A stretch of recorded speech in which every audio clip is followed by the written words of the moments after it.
నమస్కారం అండి. నేను మీ నండి రవికుమార్ని. రియల్ భూమి వీక్షకు పునఃస్వాగతం.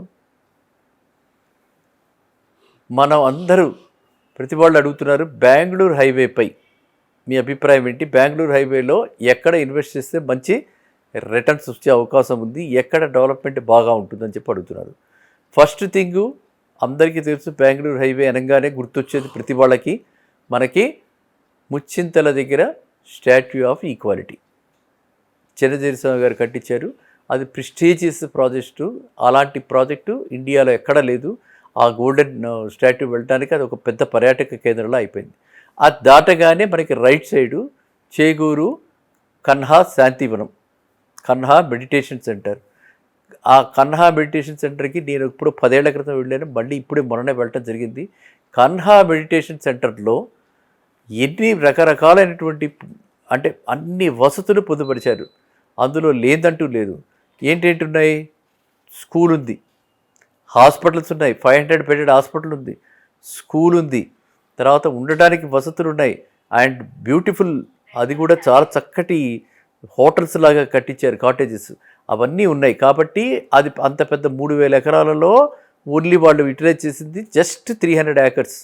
అంటే ఆలోచించారు, ఇంకా 2700 ఏకర్స్లో ఏమేమి రాబోతున్నాయి రాబోయే కాలంలో. సో కాబట్టి ఇప్పుడు అది ఒక పెద్ద గ్రోత్ జోన్లా తయారైపోయింది. ఒకవైపు ఆశ్రమం ముచ్చింతల వారిది, చిరంజీవి స్వామి గారి, రెండో వైపు ఇది. కాబట్టి చేగూరు మండలం ప్రధానంగా తీసుకుంటే మనకి ఇంకొకటి ఏంటి, జడ్చెళ్ళ దగ్గర దాకా వెళ్తే ఫార్మస్యూటికల్ ఇండస్ట్రీ అక్కడ ఉంది. సో అక్కడికి వెళ్తే ఫార్మస్యూటికల్ ఇండస్ట్రీ ఉంది కాబట్టి కాస్త కూస్తో పొల్యూషన్ వచ్చే అవకాశం ఉంటుంది. కానీ ఇక్కడ పొల్యూషన్ లేదు, మొత్తం కూడా సాయిల్ చాలా బాగుంది, వాటర్ కూడా బాగుంది. అంటే గ్రౌండ్ పొల్యూషన్ లేదు, ఎయిర్ పొల్యూషన్ లేదు, అండ్ రెసిడెన్షియల్గా ఆమోదయోగ్యంగా చుట్టుపక్కల అన్ని వసతులు వచ్చేస్తున్నాయి. కాబట్టి ఎవరైతే ఆల్రెడీ ఇన్వెస్ట్ చేయకుండా ఉన్నారో, మిస్ అయ్యారో, అలాంటి వాళ్ళు అన్ని వసతులతోటి పక్కనే ఇంటర్నేషనల్ స్కూల్స్ చూస్తూ సిటీకి రావడానికి ఐ థింక్ చేకూరు నుంచి మన ఓఆర్ఆర్ ఎగ్జిట్కి, శంషాబాద్ ఎగ్జిట్కి ఇట్ ఈజ్ 15 కిలోమీటర్స్. అదొక 15 కిలోమీటర్స్ మ్యాక్సిమం ఒక 20 మినిట్స్ తీసుకుంటే, బికాజ్ ఇట్ ఈస్ హైవే కాబట్టి ఒక 20 మినిట్స్ తీసుకుంటే, అక్కడి నుంచి గచ్చిబౌలి రావడానికి ఒక ½ అన్ అవర్ వేసుకుంటే 1 అవర్ లోపల, అంటే సిటీలో మనం ఉంటూ ఏ మూలకు వెళ్ళినా సరే 1 అవర్ మనకి టైం పట్టేస్తుంది ట్రాఫిక్ వల్ల. ఇక్కడ ట్రాఫికే ఉండదు. ఓఆర్ఆర్ ఒకసారి టచ్ అయ్యామంటే ఓఆర్ఆర్ అడ్వాంటేజే అది, ట్రాఫికే ఉండదు. అండ్ నేను విన్న ప్రకారంగా మరి ఎంతవరకు జరుగుతుందో తెలీదు, అని జరుగుతుందని అనుకుంటున్నాను, ఓఆర్ఆర్ మీద టోల్ గేట్ తీసేస్తారు. టోల్ గేట్ తీసేస్తే మనకి ఇంకా happy. And only restricted to 4 wheelers ఉంటుంది, రిస్ట్రిక్టెడ్ టు బస్సెస్కి వాటికే ఉంటుంది. అప్పుడు హ్యాపీగా మనము టోల్ గేట్ కనుక తీసేయకపోయినా మనం మంత్రికి తీసుకున్నా కూడా మనకి within 50 minutes we are in Gachibowli, we are in financial district, we are going to be in Kokapet కూడా ఎగ్జిట్ ఉంది, ORR exit. Kokapet fast developing కాబట్టి అక్కడ ఎంప్లాయ్మెంట్ ఆపర్చునిటీ చాలామందికి వస్తాయి, కాబట్టి అక్కడైనా మనం వెళ్ళచ్చు. దేనికైనా సరే 1 అవర్లో కమ్యూట్ చేయగలిగినటువంటి ప్లేసెస్ ఏవైనా ఎప్పుడైనా సరే బాగుంటే, అంటే రోడ్డు కనెక్టివిటీ బాగుంటే, they are the best places to invest.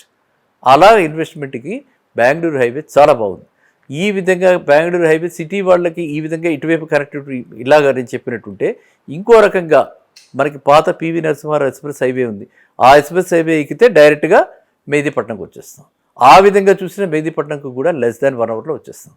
So ఏ విధంగా చూసుకున్నా సరే, ఎవరికైతే శంషాబాద్ సెంట్రిక్గా ఉంది, శంషాబాద్ ఇప్పుడు చాలా బాగా ఫాస్ట్ గ్రోయింగ్ ఏరియా, సిటీ అంతా కూడా షిఫ్ట్ అవుతుంది, ఇంటర్నేషనల్ ఎయిర్పోర్ట్ కదా, సిటీ అంతా కూడా మెల్లగా గచ్చిబౌలి నుంచి ఫైనాన్షియల్ డిస్ట్రిక్ట్ కోకాపేట నుంచి నెక్స్ట్ శంషాబాద్, అక్కడ ఎన్నో ప్రెస్టీజియస్ ప్రాజెక్ట్స్ వస్తున్నాయి. ప్రెస్టీజియస్ ప్రెస్టీజ్ 1 సిటీ, ఏరో సిటీ, తర్వాత లోపల మనకి ఆల్రెడీ హోటల్ వాళ్ళది ఉంది, హోటల్ ఉంది, ఆ పక్కన కూడా కొత్త కన్స్ట్రక్షన్స్ వస్తున్నాయి. ఇటు అది తుక్కు కూడా ఎగ్జిట్ వైపు కూడా వస్తున్నాయి. కాబట్టి ఆ ఏరియాలో ఖచ్చితంగా పెట్టుబడి పెడితే మనకి డెఫినెట్, నేను ఇందాక చెప్పిన 3 ఇయర్స్లో డబల్ రావటం అన్నది ఖాయంగా ఆ ఏరియాలో కూడా వస్తుంది. కాబట్టి మీరంతా కూడా ఫస్ట్ ఒకసారి సరదాగా ఫ్యామిలీతోటి వెళ్ళి చూసుకుని ఎక్కడెక్కడ మనకు బాగుంటుంది. ఇప్పుడు స్మార్ట్ ఎప్పటి నుంచో అనుకుంటున్నాం, ఆ ప్రాజెక్ట్ కూడా వస్తుంది, మైహోమ్ వాళ్ళది. మైహోమ్ స్మార్ట్ సిటీ అని అక్కడ కడతారు. ఏది జస్ట్ చిరంజీవి స్వామి గారికి ఆనుకుని చాలా పెద్ద ప్రాపర్టీ, పెద్ద కొన్ని వేల ఎకరాలలో ఆయన తీసుకుని ఎక్వైర్ చేసి ఉండటం ఉంది. సరైన సమయం గురించి ఆలోచిస్తున్నారు. వాళ్ళు ఆ ప్రాజెక్ట్ లాంచ్ చేస్తే మహర్దశ, బెంగళూరు హైవేకి మహర్దశ పడుతుంది అనటంలో నిస్సందేహంగా చెప్తున్నారు అనమాట. అంటే ఆవిడ లాంచ్ చేస్తే ఆ villa projects it may take 2-3 years, కానీ ఆ లాంచ్ చేశారు అన్న విషయం చాలు. మార్కెట్లో కనుక అది వచ్చిందంటే అది ఆ ఎంటైర్ ఏరియా ఒక్కసారిగా ఇవాళ 15,000 అలా ఉన్న ఏరియా ఒక్కసారిగా 30,000 అవుతుంది. ప్రాజెక్ట్ కంప్లీట్ అయ్యేప్పటికీ 50,000 అవుతుంది. సో అంత పొటెన్షియల్ ఉన్నటువంటి ఏరియా. సో అదేవిధంగా మనకి ఇంకా లోపలికి వెళ్ళిన కొద్దీ బోల్డ్ అన్ని ప్రాజెక్ట్స్ ఉన్నాయి. అది వెళ్ళి మళ్ళీ టచ్ చేస్తుంది, మన్సార్పల్లికి, మహేశ్వరంకి టచ్ చేస్తుంది. సో ఈ ఇంటర్నల్గా ఇన్ని రోడ్స్ డెవలప్ అవుతున్నాయి. ఇది సైలెంట్గా జరుగుతున్న డెవలప్మెంట్. చూస్తే కానీ వెళ్తే కానీ మనకు తెలియదు. ఎక్కడ హడావుడి లేకుండా సైలెంట్గా జరుగుతున్నటువంటి డెవలప్మెంట్స్. ఈ డెవలప్మెంట్స్ అన్ని పరిగణనలోకి తీసుకుంటే ఇవాళ మనము నిశ్చింతగా 15,000 పెట్టి అక్కడ ఏరియాల్లో ఎక్కడ కొనుక్కున్నా పర్వాలేదు. అదే ఏది ఓపెన్ ప్లాట్లు వాళ్ళు, అదే కనుక ఫ్లాట్స్ అవి అయితే ఆ ఏరియాలో ఇవాళ 5,000 రూపాయలకి దొరుకుతున్నాయి. 5,000 రూపాయలకి హ్యాపీగా కొనుక్కోవచ్చు. 5,000 రూపాయలు అంటే దానిలో ల్యాండ్ కాస్టే 3,000 పైన పడుతుంది కాబట్టి, కన్స్ట్రక్షన్కి మినిమం 2,000 అవుతుంది కాబట్టి అది ఒక అదృష్టంగా భావించి గతంలో కూడా చెప్పడం జరిగింది.